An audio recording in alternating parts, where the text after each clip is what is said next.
Hey there YouTube, we're back here with another video, and today we are going to start doing a little brake tuck for our Project Slow and Tiger while the motor is out. There's the motor, we pulled it out because of the recent problems we had, and here's just a few of the things we're going to need. If we end up needing more stuff, I will let us know throughout the video. Just for starters, we have M10 by 1 thread sized steel nuts, basically for our lines. Speaking of lines, we have 3/16 size lines. I believe it's a steel line. Yeah, steel line for the actual brake line itself. And we have a bender plier, tube bender plier, which isn't 100% necessary. Some people like to just roll it on circular surfaces like this, the actual line itself, to give it its flair or whatever, but we want to do this correctly. Then we have a tube cutter to be able to cut the other actual tube. Then the flaring kit to be able to flare the line so we can have the nuts actually do its seal or whatever.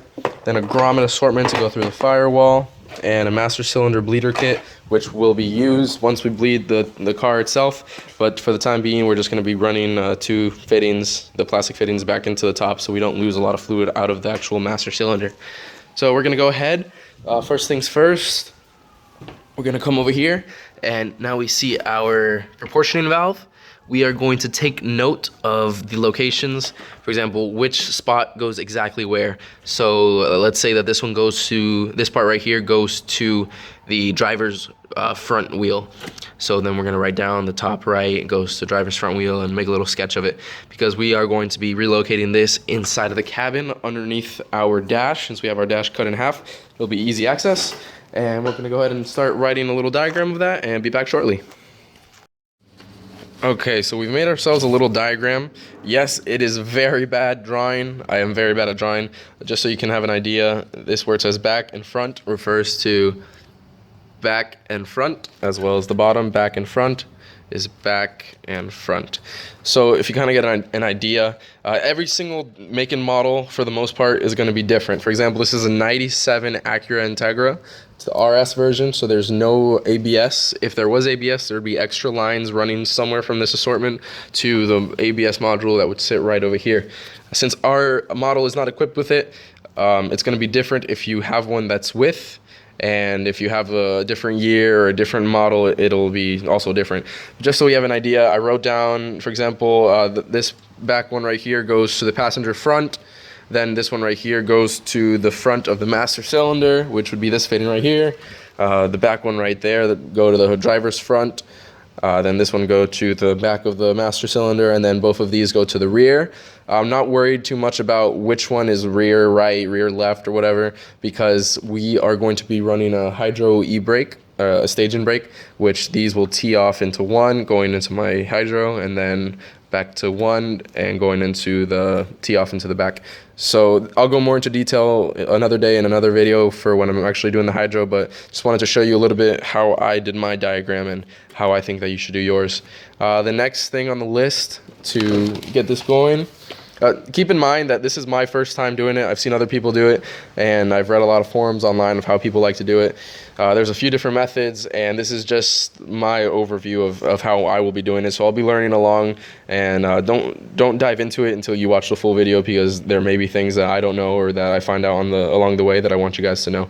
So what I'm going to start by doing is, how do I want to do this? I think I'm going to crack the lines right here off the mastered cells, run those fittings that I showed you into the top. That way I don't have too much leaking fluid, and whatever's lost right here is lost.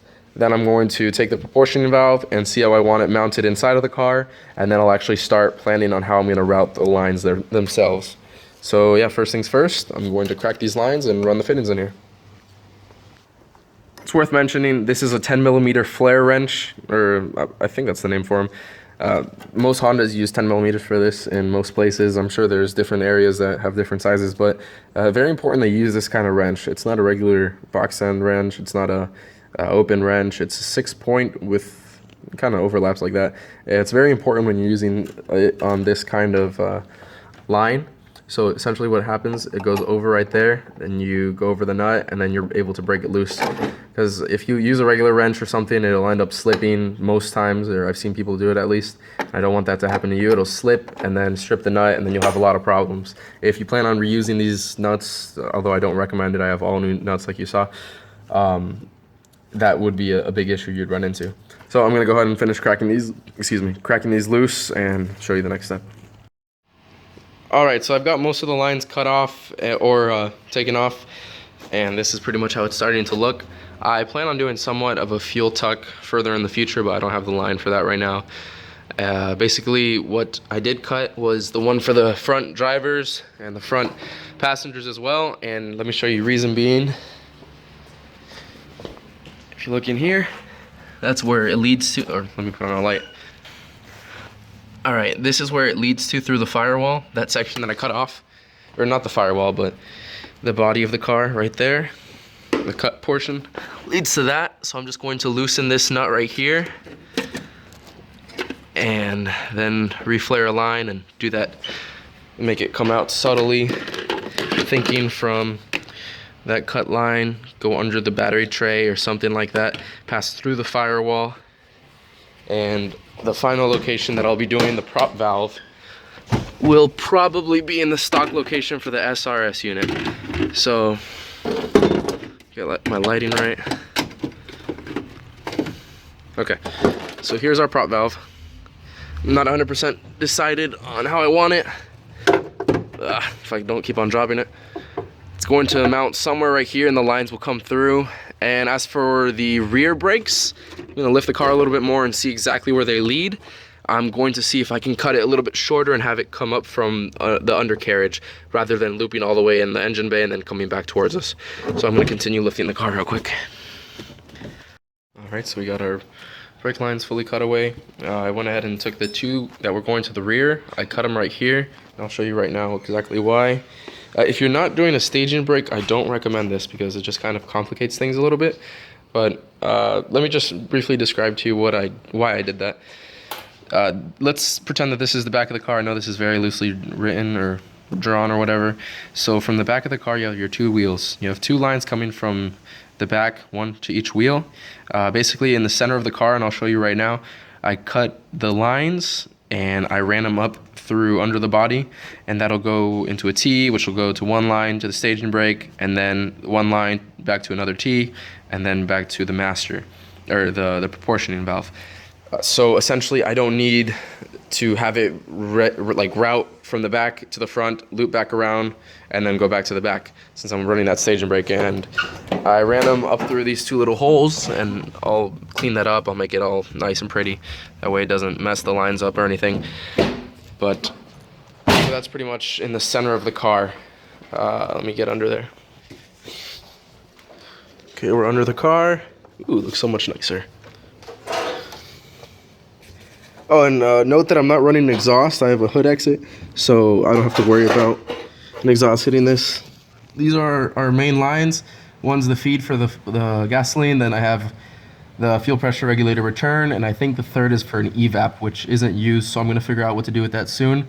Then the other two lines that were in originally with the rest, I separated them, kind of loosely put them up like that, and up through the undercarriage. I'm going to make it, a little bit safer so it won't be rubbing metal on metal. But for now, that's the way I have it, just so I can show you guys. And next thing to do would be get two lines off of the master to run to the firewall. And I have a couple grommets. I'm going to drill holes, put them through the grommets, and then I'll start doing the sides, which would be the driver's side and the passenger side. Out of this hole and this hole, probably just do a straight line into the firewall, and very simple. And then the nuts that go right here. So a lot of people are scared to do brake tucks, and in all reality, if you're familiar with brake systems and how they work, and you have some extra lines, some extra time, it really isn't that much to tackle. I think I'm going to end the video here for today. I have to go to work, but in the next couple days I should be updating again a part 2 to the brake tuck. And that should be, if not the final product, at least everything all routed up. Okay guys, thank you for watching, and join us next time. Thanks.